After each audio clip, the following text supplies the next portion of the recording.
Two nations. One birth.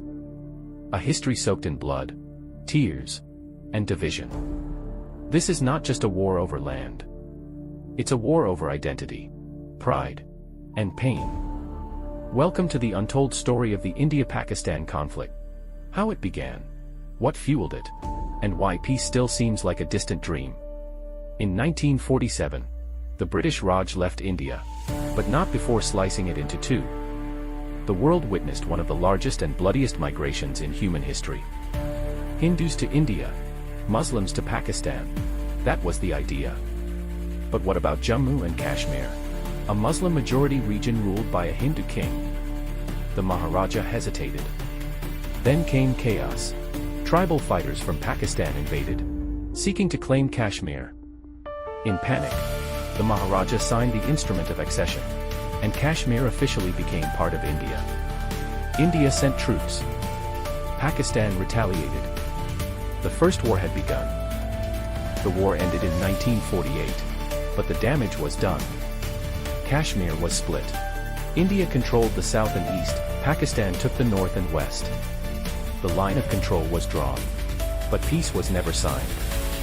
The United Nations stepped in. They called for a plebiscite, a vote by the people. But it never happened. Two nations. Two stories. India said Kashmir chose them.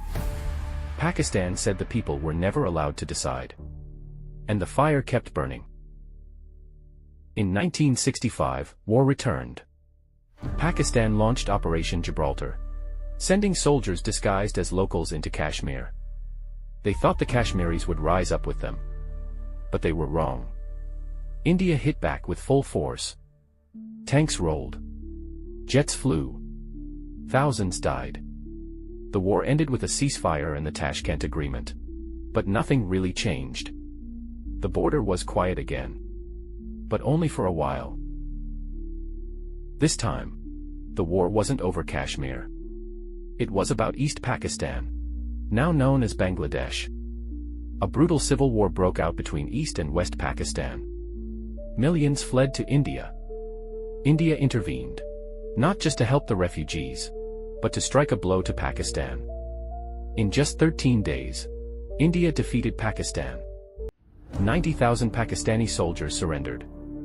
Bangladesh was born. It was a victory for India, and a deep wound for Pakistan.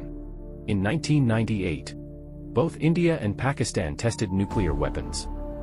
Now, any future war wouldn't just be deadly. It could be catastrophic. The world held its breath. Two bitter enemies now had the power to destroy each other. And then came Kargil. In 1999, Pakistani soldiers and militants quietly crossed the line of control and took high-altitude positions in Kargil, Indian territory. India responded with Operation Vijay, a grueling fight in icy heights. Brave Indian soldiers climbed mountains under heavy fire. After weeks of fierce battles, India reclaimed its territory. Kargil was a reminder. Even with nuclear weapons, war was still possible. The battlefield changed. Now, the war was in cities, with bombs and guns. In 2001, terrorists attacked the Indian parliament. In 2008, Mumbai faced a coordinated terror attack. India blamed Pakistan-based groups like Lashkar-e-Taiba and Jaish-e-Mohammed. In 2016 and 2019, Indian soldiers were killed in Uri and Pulwama. India struck back with surgical strikes and an airstrike in Balakot. The world watched as the two nuclear neighbors came close to full-scale war again. In 2019, India revoked Article 370, removing the special status of Jammu and Kashmir. Pakistan called it illegal. India called it internal. The region is still tense. Communication blackouts, protests, and heavy military presence define daily life for many Kashmiris.